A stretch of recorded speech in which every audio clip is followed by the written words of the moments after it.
Olá, meu nome é Paulo Roberto de Oliveira e nós vamos falar um pouquinho sobre a minha história, principalmente relacionada à engenharia. Eu tenho 63 anos de idade, nasci em Curitiba. Eu sou casado com a professora Márcia, que é uma educadora aposentada pela Prefeitura de Joinville. Eu e a Márcia temos 3 filhos: o Rodolfo, que é engenheiro químico e engenheiro de segurança do trabalho; a Gabriela, que é advogada e é jornalista; e o Paulinho, o nosso caçula, que é médico. Uma característica da nossa família é que nós sempre fomos muito adeptos à questão, ao esporte. Nós utilizamos a disciplina do esporte, a determinação do esporte, como parte da formação dos nossos filhos. Então, nós sempre estivemos muito ligados ao meio esportivo e isso realmente foi muito interessante para todos nós. Eu sou filho da dona Dirce, falecida, e do seu Stilac, também falecidos, né? Eu fui criado em Curitiba, próximo de muitos primos, próximo de tios, madrinha. Então, eu posso dizer assim que eu tive uma infância muito feliz. É, Em relação à questão de formação, eu fiz o meu primário. Eu sou da época que se fazia primário, ginásio e científico. Então, eu fiz a minha escola primária em Curitiba, no Grupo Escolar São Paulo da Cruz. Eu fiquei do primeiro ao quarto ano lá nessa escola. Era uma escola municipal, só que ela era administrada por padres. Ela fazia parte de uma paróquia do Bom Jesus do Cabral. Eu sempre fui assim, muito típico em mim, né? Até pelo o gosto pelo esporte. Eu sempre era um guri, um garoto que vivia suado. Por quê? Chegava na escola um pouco mais cedo para jogar bola. Aí, na hora do recreio, eu jogava bola. E, ao mesmo tempo em que eu era muito ativo esportivamente, eu era assim muito compenetrado em sala de aula. Eu era aquele aluno tipicamente quieto, que prestava muita atenção e anotava muita coisa. Isso até que me ajudou bastante, porque a minha média, por exemplo, no primário foi 9,5, uma média boa. Então, assim, eu sempre fui classificado como no primário como um bom aluno, quieto, vivia suado, mas um bom aluno. Quando eu estava no quarto ano do primário, aí, por incentivo de uma professora minha, a professora Regina Michelotto Braga, ela fez um curso preparatório. Ela escolheu os alunos do quarto ano primário que mais tinham possibilidade de passar no exame de admissão. E eu fiz daí o meu exame de admissão. Eu me lembro que eu fiz, o meu sonho de consumo era o Colégio Estadual do Paraná, né, que era sempre uma referência, mas eu me lembro que eu fiz também para o Colégio Militar, porque estava em voga, né, o serviço militar, e também no Colégio América e no Colégio Tiradentes. No final eu acabei passando nos 4, mas fui para o meu sonho de consumo, que era o Colégio Estadual. No Colégio Estadual, eu fiz o meu ginásio e fiz até o segundo ano do científico. Lá no estadual, eu realmente me realizei, porque o estadual, além de ter dado para mim uma formação muito sólida em matemática e português, ele me deu uma formação iniciativa muito boa. Lá no estadual se aprendia todos os esportes, da natação, da corrida, do futebol, até salto em altura, salto em distância, salto com vara. Então, o colégio estadual, ele ensinava muito isso. E o que aconteceu? Eu acabei virando um atleta. Eu fui atleta de natação, não tão ilustre, mas eu fui um bom atleta de futebol, um bom atleta de corrida e um bom atleta de basquete. Então, quando tinham jogos entre escolas municipais e estaduais, eu estava sempre participando. Isso fez com que eu acabasse me tornando uma pessoa assim bastante conhecida lá no colégio estadual, E aí fui, durante 2, 3 anos no ginásio, fui representante de turma, justamente pela essa vida esportiva que eu tinha, né? Isso foi algo assim realmente muito importante na minha formação, porque eu tive que me disciplinar com várias coisas, né? Eu chegava da aula meio-dia, almoçava e logo saía correndo porque tinha treinos. Ora treino de basquete, ou treino de corrida, ou treino de futebol. Aí eu chegava em casa mais ou menos umas 5 e pouco, e aí tomava um banho, jantava, e aí eu fazia a lição de casa. Sempre fiz a minha lição de casa, né? E assim, novamente, embora sempre suado, porque mesmo no colégio estadual eu chegava cedo, ia jogar bola antes da aula, jogava bola no recreio também, eu estava sempre suado, sempre quieto, mas os meus resultados também sempre foram muito bons. A minha média no colégio estadual, no ginásio, eu acho que foi 9,3. Então eu sempre fui um bom aluno.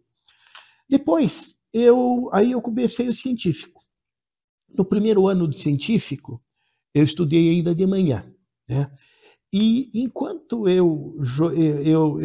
a partir dos meus 13 anos, eu comecei a jogar futebol também. Fui jogar no Curitiba, na base do Curitiba. Quando eu tinha 15 anos, quando completei 16 anos, o Curitiba me trouxe um contrato para eu me profissionalizar, porque eu jogava direitinho. E só que a minha mãe, que teve dissabores com meu pai, por conta de futebol, meu pai também foi jogador de futebol, mas foi para aquele lado boêmio. Então, cachorro mordido por cobra tem medo de linguiça. E aí, a minha mãe, quando o pessoal do Curitiba foi na minha casa, entregou o contrato, ela pegou, rasgou o contrato na frente de todo mundo. Acabou ali a minha carreira de atleta de futebol. E ela dizia assim, não, meu filho vai estudar, ele não tem nada esse negócio de jogar futebol. Profissionalmente, não. Pode até brincar, mas futebol profissional, não. E eu aí obedeci, né? É claro. A minha mãe sempre foi muito determinada nessa questão. E aí ela, como eu parei de jogar futebol e tinha tempo, então ela resolveu me arrumar um emprego. Eu fui trabalhar. O meu primeiro emprego foi como aprendiz de arquivista, um nome assim bem bonito para office boy. Na realidade, eu era office boy. Então, aos meus 16 anos, eu virei office boy. Depois, quando eu fui para o segundo ano, aí eu já estudava à noite no segundo ano eu comecei a decidir o que eu ia fazer na vida. E aí eu saí dessa empresa, Aços Vilares, que foi meu primeiro emprego, e fui trabalhar numa empresa de engenharia, porque eu já pensava em fazer engenharia civil, e essa era a empresa de cálculo estrutural. E eu, então, aprendi, fiquei 4 anos nessa empresa. Eu era desenhista, recebia por ser desenhista, e me especializei em desenhar pontes, longarinas, transversinas. E então, comecei a trabalhar nessa empresa. Quando eu terminei o segundo ano no colégio estadual, aí eu saí para fazer cursinho, né? E fui aluno do Colégio Positivo. Só que eu trabalhava durante o dia e ia para aula à noite. E quando houve o primeiro, então assim, era um desacerto total, porque a atividade de desenhista é uma atividade complicada. Imagina, eram aquelas pranchas em vegetal, grandes, exigia muito, e cálculo estrutural exige muita concentração. Então eu chegava muito cansado no cursinho, e mais cochilava do que realmente prestava atenção. Aí vieram os primeiros simulados do Positivo, e existia assim uma máxima dentro do Positivo. Aqueles alunos que conseguissem ficar entre os 100 primeiros no resultado dos simulados, conseguiria passar na federal, porque das 200 e poucas vagas, das 225 da federal, 125 eram do Positivo. Então, eles usavam uma margem e diziam assim, olha, como meta, nos simulados fique entre os 100 primeiros. Bom, o primeiro simulado meu, fiquei em 1.500 e alguma coisa. Aí me desesperei, disse, não vai dar certo. Aí consegui negociar com o meu chefe, que depois veio a ser meu professor, e nós negociamos. Eu passei ele para aula de manhã, porque o meu aproveitamento é muito melhor no período da manhã, no aprendizado, e comecei a trabalhar da 1 da tarde até as 8 da noite. Então, essa foi a minha rotina. Aí eu realmente consegui melhorar um pouco o meu nível de aprendizado. Realmente chegava às 8 horas em casa, cansado, tomava um banho, jantava e ia estudar até umas 11 horas. E assim foi o meu ano. Graças a Deus, eu consegui passar no vestibular da Federal do Paraná. Foi o único vestibular que eu fiz para engenharia civil. Então, eu sou formado em engenharia civil pela Universidade Federal do Paraná e foi, talvez, assim, uma das maiores conquistas pessoais, porque a concorrência na época era 8,5 para 1, mas 8,5, assim, pessoas realmente muito competitivas. Então, eu realmente, foi um dos grandes feitos pessoais meus, foi ter conseguido passar na Federal do Paraná, passei no segundo semestre, mas passei, né? E aí eu comecei a fazer engenharia e eu trabalhava com vários acadêmicos de engenharia da Federal, eles me ajudaram, eu fiz toda uma grade, um plano de curso, e eu me programei para me formar em engenharia civil em 4 anos. E, de fato, foi o que aconteceu, eu me formei em 4 anos, fazendo todo aquele conteúdo da Federal. Eu me preparava para ser um calculista estrutural, era o que eu gostava de fazer, até porque eu, como tinha aula de manhã, às vezes de tarde, à noite, e eu cansei de virar finais de semana com o engenheiro Odenir Miller, que era o dono do escritório da Tramo, e era também o meu professor de pontes. Então, eu várias vezes virei à noite de madrugada ajudando o Odenir com desenhos, eu era muito detalhista, isso me ajudou bastante. Quando faltava 1 ano e meio para me formar, o Odenir veio e disse assim: Paulo, o negócio é o seguinte, nós vamos começar a entrar numa recessão dentro do cálculo estrutural. Hoje nós somos em 8 engenheiros, 60 técnicos, e eu acho que não vou conseguir segurar isso tudo. E quando você se formar, eu não sei se eu vou ter conseguir te absorver como engenheiro calculista. Então, comece a ver algumas alternativas. E o Denis disse: olha, existem 2 engenharias aqui que estão começando. Engenharia de avaliações e engenharia de segurança do trabalho. Eu, caramba, tudo bem, muito obrigado, mas saí dali, chorei, porque o castelo de areia se dissipou. Eu queria ser um calculista estrutural e eu percebi que eu não ia conseguir, né? Porque eu não ia ter trabalhabilidade logo depois de formado. Bom, aí eu fiquei 6 meses assim, meio desacorçoado, aí eu saí da Tramo, aí eu tinha aula em vários períodos, eu eu fui professor de português, professor de matemática, eu fui desenhista, eu fiz parte da equipe do Jaime Lerner, do IPUG, que fazia as pesquisas em terminais de ônibus, já para começar a desenhar o urbanismo de Curitiba. Então, essa foi uma experiência bem bacana. Até que surgiu daí a possibilidade de um estágio na Sul América Seguros. E na Sul América Seguros, eu entrei num departamento de engenharia da Sul América Seguros, que absorvia serviço de avaliação e também serviço de inspeção de risco, de engenharia de segurança do trabalho. Eu não tinha nem ideia o que era isso. Mas, de fato, eu além de fazer o estágio, eu também comecei, como eu era desenhista, um bom desenhista, eu comecei a ganhar dinheiro também fazendo as plantas de seguro incêndio.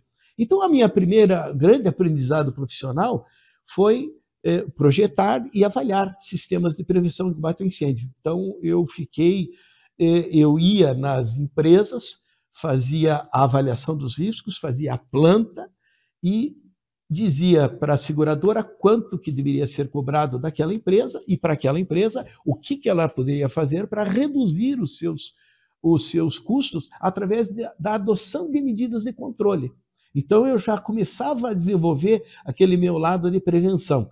Lógica, engenharia apropriada à prevenção. E deu certo, né? Aí eu aprendi a ser avaliador, aprendi dos nichos da engenharia de segurança, que é a questão da prevenção e combate a incêndio. Aí eu me formei em 82, E eu passei daí a viajar, acompanhando o meu chefe, que também era um engenheiro civil e um engenheiro de riscos. Então, eu conheci o Paraná inteiro e depois conheci Santa Catarina inteira, andando por todas as cidades fazendo avaliações de risco. As grandes cooperativas do Paraná e Santa Catarina eu visitei todas. As fábricas grandes, indústria têxtil, metal mecânica, eu acabei visitando todas durante esses 4 anos de Sul América. Inclusive, quando teve uma cheia, uma chuvarada muito grande, em 1983, eu saí de Curitiba e fiquei alguns meses aqui em Santa Catarina fazendo regulação de sinistro, fazendo levantamento dos prejuízos que aquela enchente de 83 ela causou no estado. Então eu já começava a delinear qual seria a carreira que efetivamente eu ia fazer. Na mesma Federal do Paraná, eu acabei fazendo a pós-graduação em Engenharia de Segurança do Trabalho. Então, eu sou formado em Engenharia de Segurança, Engenharia Civil e Engenharia de Segurança do Trabalho pela Federal. Naquela época também, quem era formado em Engenharia e Direito podia entrar sem vestibular no curso de Administração de Empresas. E eu não podia ver uma oportunidade que eu embarcava. E eu fiz Administração de Empresas também. E foi assim um grande negócio, porque quando eu comecei a fazer Administração de Empresas, e eu sempre fui um cara lógico, cartesiano, calculista, aí eu tive acesso à psicologia aplicada, à sociologia aplicada, que me abriram um horizonte.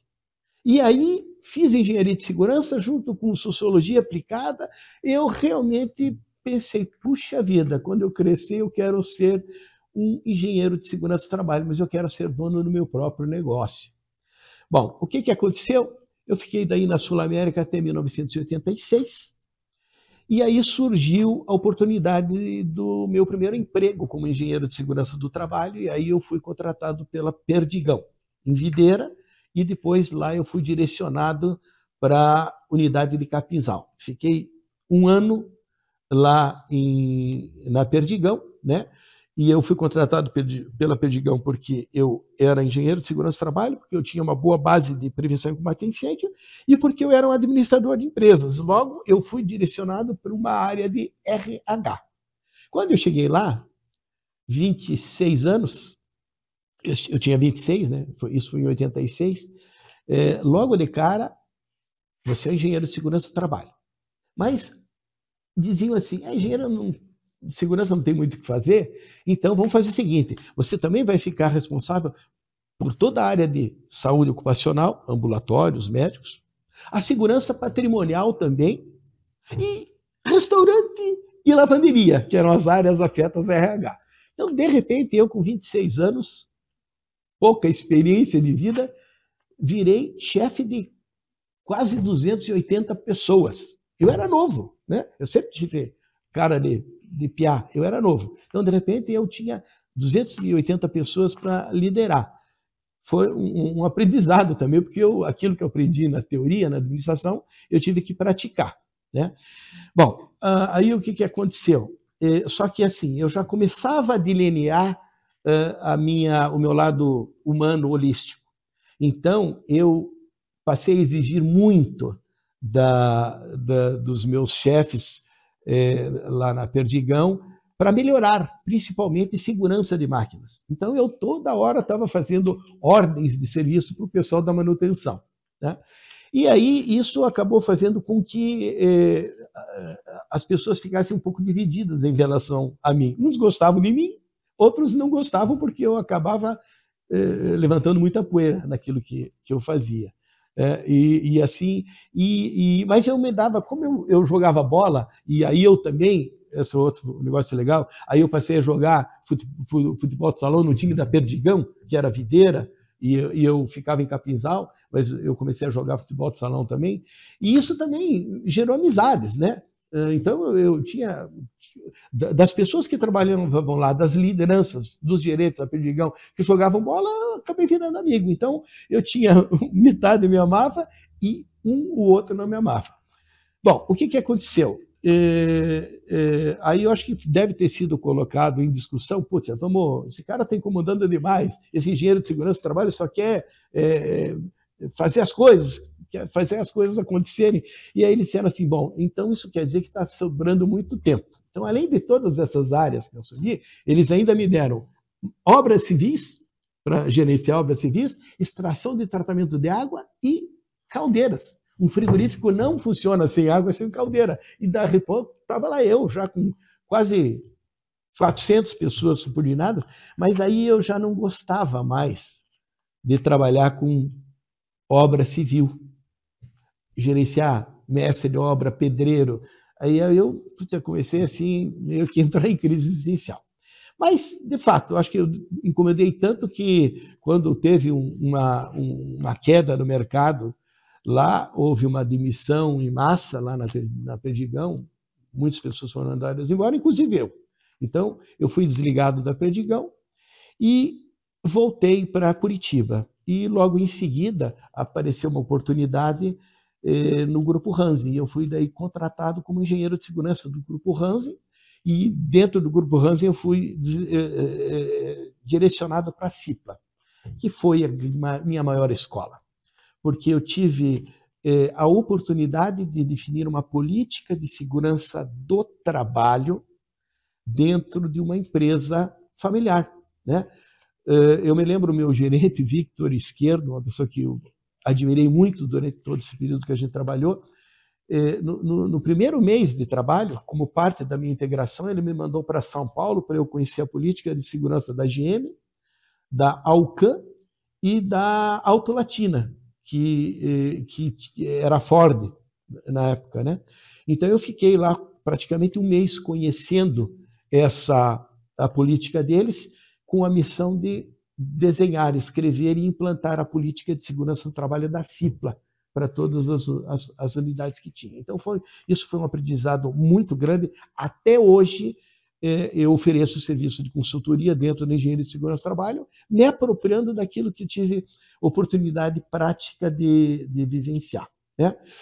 Aí o que aconteceu? A CIPLA, o Grupo Hansen, acabou fomentando, junto com algumas empresas grandes de Joinville, Deller, Tupi, Embraco, Consul na época, um curso de pós-graduação em planejamento empresarial. E eu acabei sendo convidado pela CIPLA para participar dessa pós-graduação. E realmente foi algo assim sensacional, porque nós tivemos professores de USP, de FGV, professores de alto gabarito que vinham para Joinville justamente para dar esse curso, essa pós-graduação. E os meus colegas eram principalmente os herdeiros e futuros líderes dessas grandes empresas. E meu trabalho de conclusão de curso foi justamente a implantação de um sonho que eu já tinha, a implantação de uma empresa de prestação de serviços de engenharia de segurança do trabalho. Então foi isso que eu fiz. Assim que eu terminei esse curso, apresentei o trabalho, foi muito bem elogiado. Aproveitando lá na CIPLA, nós já estávamos virando unidades de negócio. Aí um dia eu pedi uma reunião com o Batschauer e propus: Batschauer, eu quero comprar essa unidade de negócio, eu quero ser dono do meu próprio negócio. O Batschauer, ele topou, e aí eu troquei toda a minha rescisão contratual pelos equipamentos, por toda a estrutura que eu tinha, né? E aí, assim nasceu então a minha empresa, a Ambientec. A Ambientec é talvez assim uma das pioneiras no Brasil na formatação, na oferta profissional de consultoria e serviços de engenharia de segurança do trabalho. Então, o início da Ambientec foi assim. Durante todas essas etapas, né, eu sempre continuei estudando. Enquanto eu estava ainda na CIPLA, e antes de fazer esse projeto de montar o meu próprio negócio, eu tive a felicidade também de concorrer a uma vaga de um curso de segurança integral e higiene ocupacional. A higiene ocupacional é uma das especialidades dentro da engenharia de segurança. A higiene ocupacional é que trata do controle da insalubridade, que é algo que sempre realmente foi apaixonante para mim. Então, eu me candidatei a uma das 10 bolsas que o ITSEMAP, o Instituto Tecnológico MAFRE, Segura MAFRE, da Espanha, eles estavam vindo para o Brasil e aí eles acreditavam que formando pessoas em prevenção, eles iriam diminuir o risco de sinistralidade da carteira de segurança do trabalho que se avizinhava a acontecer, que acabou não acontecendo. Existia a tendência de privatização do seguro de acidente do trabalho. A MAFRE veio para o Brasil com essa intenção. Acabou não acontecendo, mas ela formou. Então, muita gente boa que trabalha até hoje nessa área. E eu tive a sorte de conseguir uma das 10 bolsas. Eu fiquei durante 3 anos indo todo mês e ficando uma semana em São Paulo. Eu agradeço isso também ao Batschauer, que foi um dos incentivadores disso. Quando eu fiz o projeto, eu conversei com ele e disse, olha, Batschauer, eu tenho algumas ideias para implantar aqui na Cipla, para a gente não pagar mais insalubridade dentro da Cipla. Isso vai trazer um benefício enorme em termos de economia, de custo para nós. E ele me apoiou na ideia e eu fiquei praticamente durante 3 anos. 2 anos dentro da Cipla e depois 1 ano para terminar todo o meu curso. Eu fiquei daí por conta própria, porque daí eu já tinha comprado a minha unidade de negócios e tinha montado a Ambientec, né? A Ambientec, ela então é uma das pioneiras no Brasil nessa área profissional de consultoria e serviços. A Ambientec, quando a Ambientec já tinha mais ou menos uns 15 anos de mercado, eu comecei a perceber que existia um nicho de mercado muito interessante, que são grandes empresas que têm unidades espalhadas pelo Brasil todo. Para quem gerencia uma empresa dessa, é necessário que toda a documentação, todos os laudos, todos os programas individuais de cada unidade falem a mesma linguagem, o mesmo idioma, porque aí alguém consegue administrar. Então foi pensando nisso que eu direcionei a Ambientec para se expandir no mercado brasileiro. Naquela época eu já atendia os aeroportos, todos os aeroportos. Eu conheço todos os aeroportos do Brasil, fazendo os laudos de insalubridade e periculosidade de todos eles, né? E aí eu percebi que então saía lá eu mais 2, 3 engenheiros de Joinville ou de Curitiba, ia para tudo que é lado. Então a gente gastava um caminhão de dinheiro com hotel, com avião e tal. Até que uma vez um gerente da Infraero disse assim, Paulinho, por que você não, em vez de vocês saírem lá, engenheiro, ficarem 20 dias no aeroporto, por que você não contrata alguém local? E aí eu fiz uma experiência. Eu me lembro, bem, foi no aeroporto de Manaus. Ele me ajudou, identificou 3 técnicos de segurança. Eu fui 2 semanas antes, dei um treinamento para eles, levei todos os equipamentos e ficou um ótimo trabalho. Aí eu percebi, puxa vida, eu consigo realmente melhorar a rentabilidade do meu negócio se eu realmente tiver mão de obra local. E aí começaram a aparecer oportunidades em outras empresas grandes, né? O Bamirindos, a gente passou a atender o Bamirindos no Brasil inteiro, fazendo os laudos de insalubridade, laudos ergonômicos, dando todos os treinamentos que cada agência precisava ter. E aí começou a aparecer Petrobras, começou a aparecer Vale, algumas grandes empresas. E aí eu pensei assim, bom, só que para conseguir manter a qualidade do serviço, eu preciso realmente ter pessoas capacitadas em cada estado brasileiro. E aí, participando de uma feira em São Paulo, uma vez, Feira do Empreendedor, eu conheci o franchising, tive acesso a stand da ABF, Associação Brasileira de Franchise. E aí fui lá, conversei e tal, e comecei a interessar. Resultado, fiquei 3 anos estudando franchising, porque eu pensei assim, bom, para eu conseguir atender as grandes empresas e também todas as pequenas e médias empresas da cidade, eu preciso ter alguém em cada cidade. Mas o empregado vai se motivar a realmente prestar o serviço com o mesmo grau de zelo que eu pretendia? Aí eu disse assim, olha, só tem uma forma, se ele for o dono do negócio também, com certeza ele vai se dedicar. E aí, realmente, o franchise se mostrou como uma alternativa. Fiquei 3 anos, então, estudando franchise, até que eu tomei a decisão, daí contratei uma consultoria que formatou. E aí nascia a primeira franquia no Brasil de serviços de engenharia de segurança do trabalho e meio ambiente.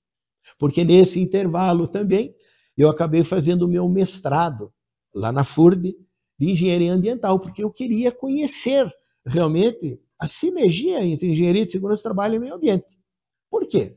Porque aquele barulho gerado pelos processos de produção, se afetam o trabalhador, é uma questão ocupacional, engenharia de segurança.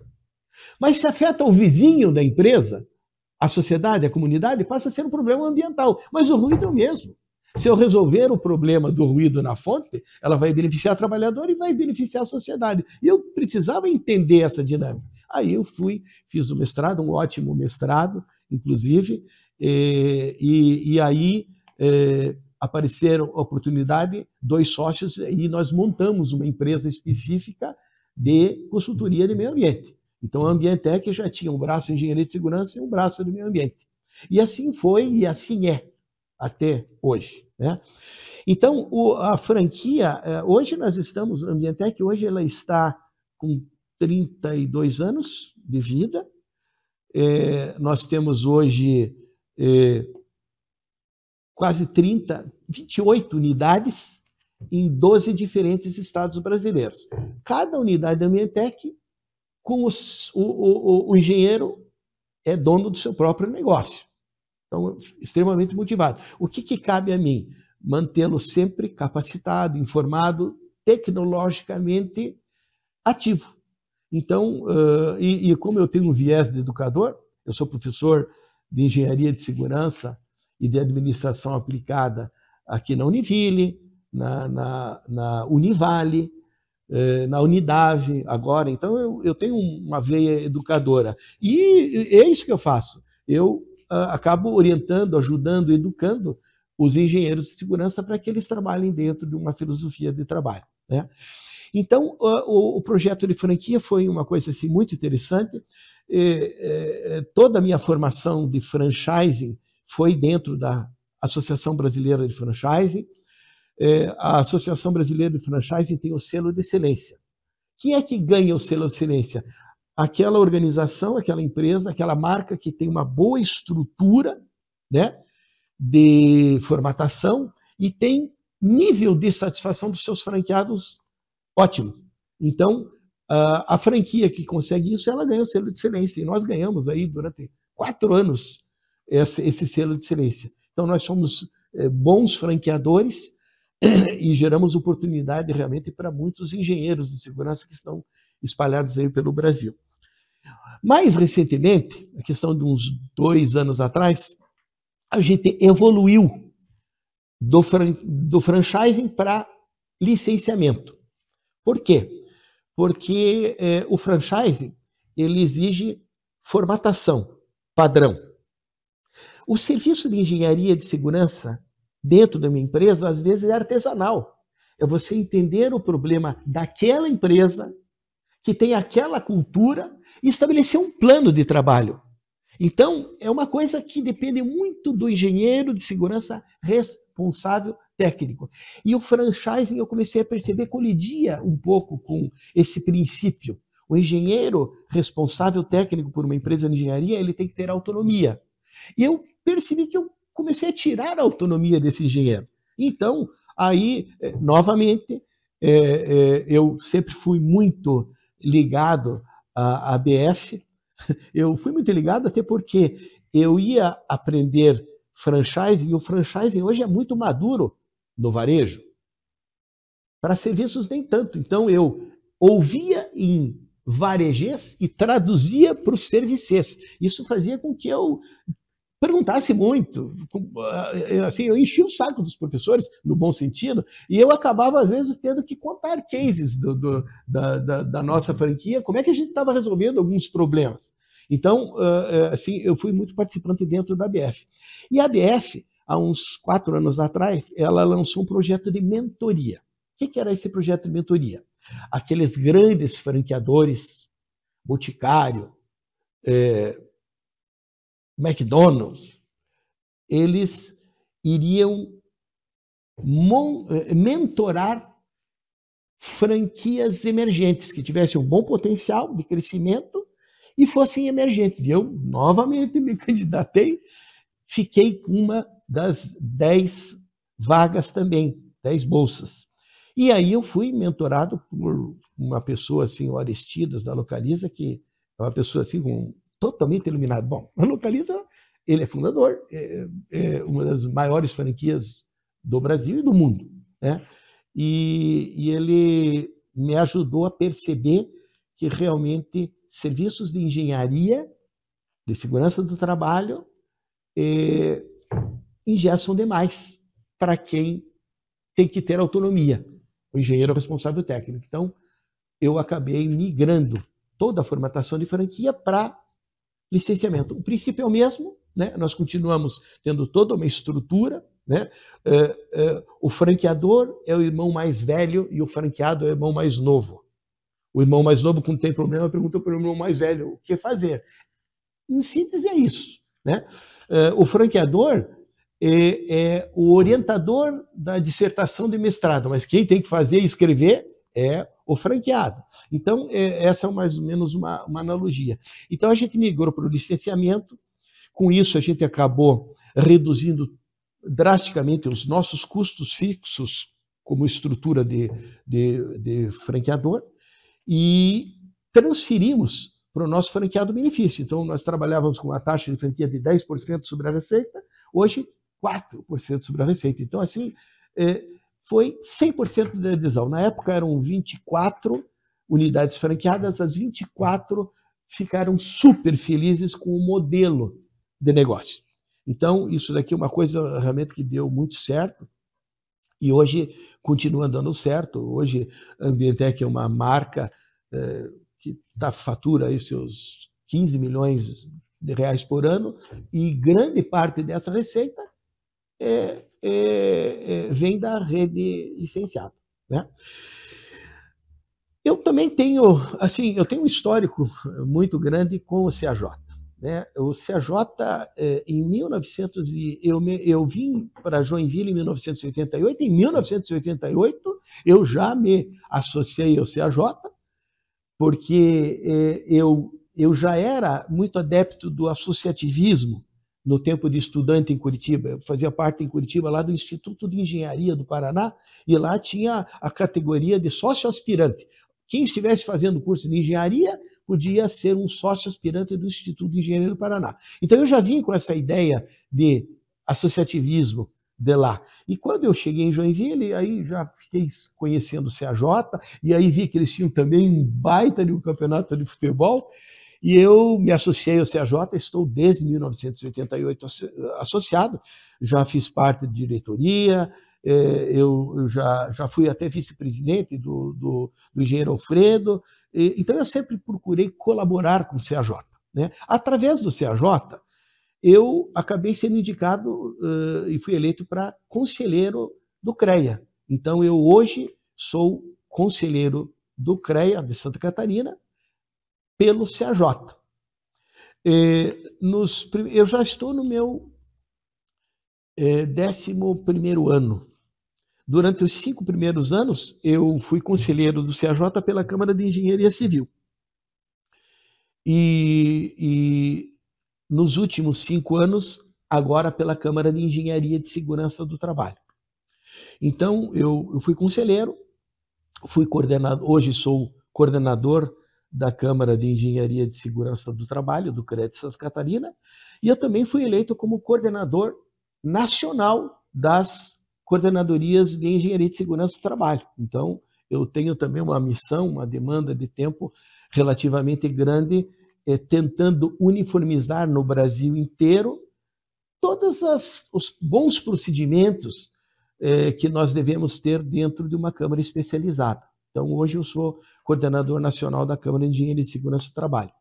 Durante esses 11 anos de conselheiro, 10 anos eu fui da Comissão de Ética. Eu hoje sou da Comissão de Ética. Fui coordenador da Comissão de Ética do CREA de Santa Catarina e também fui coordenador nacional das coordenadorias de Comissão de Ética do Brasil inteiro. Então, justamente por ser assim bastante participativo. CREA, CAJ realmente me estimulam. Eu sou um engenheiro nato, aquele que tem orgulho de ser engenheiro. Eu exercito muito a profissão e eu acho que realmente eu tenho tido uma colaboração assim bem interessante. Dentro do CREA, aliás, eu me lembro claramente, eu virei conselheiro de tanto reclamar, porque eu pagava muito dinheiro com a RT. E eu olhava para os demais concorrentes e ninguém pagava a RT. E eu queria entender por quê, né? Aí eu fiquei sabendo que porque é muito caro. Eu, por conceito, sempre recolhi a RT de todos os serviços que eu executei. E depois que eu montei o negócio, a Ambientec, eu paguei realmente sempre todas as minhas ARTs. Mas eu ficava insatisfeito com isso, né? Aí eu me lembro muito bem o Puccini, na época, disse assim: Paulo, então você vai lá, porque é só lá que você vai conseguir resolver isso. E eu realmente daí acabei estudando bastante sobre a RT múltipla, e a RT múltipla, muito provavelmente por uma ação nossa do CAJ, do CREA de Santa Catarina, ela acabou sendo universalizada em todo o Brasil. Então, hoje nós temos uma resolução do CONFIA que foi baseada, muito provavelmente, numa decisão de plenária de Santa Catarina, que nós instituímos aqui no Estado a RT múltipla. A RT múltipla, ela reduz o valor da RT. Para quem? Para os serviços de rotina. Os serviços de rotina do engenheiro de segurança, do engenheiro químico, do engenheiro civil, do engenheiro eletricista, do engenheiro mecânico. Quando o serviço é de rotina e de pequeno porte, é passível de recolhimento da RT múltipla. E se a gente pensar, 99% da economia são micro e pequenas empresas, que são as que mais demandam serviços de engenharia. Então, como é que não fecha essa conta? Tem que ter um tratamento diferenciado. Então, a gente fez esse projeto, a RT múltipla passou no Estado, depois ela foi sendo levada aos poucos, e o CONFIA, em 2018, assinou uma resolução, então, instituindo para algumas atividades de rotina de diversas modalidades a possibilidade de se pagar bem mais barato. Pronto. Não existe mais motivo hoje para o engenheiro de segurança fazer um serviço e não recolher RT, porque a RLT é a que legitima o serviço de engenharia para a sociedade. Então, ela tem um valor assim muito interessante, mas precisava se tornar viável como hoje é, né? Então, essa história que eu estou contando para vocês é justamente para que, de repente, ela até sirva como modelo, como inspiração, porque sempre existem dificuldades. O que nós precisamos é aprender a contornar as diversidades sempre com muita criatividade, com muita determinação. E eu entendo que, desde o meu primeiro ano primário, eu sempre fiz as coisas que deveriam ser feitas, né? A gente acaba, às vezes, aprendendo coisas pela dor, mas eu acho que, na média geral, eu hoje, quando me olho no espelho, eu digo assim: puxa vida, você realmente fez o que deveria fazer, e eu acho que estamos todos nós de parabéns. Muito obrigado, pessoal. Era isso que eu queria dizer para vocês. Espero que um pouco dessa história sirva de inspiração e apoio para você. Ok? Tchau, tchau.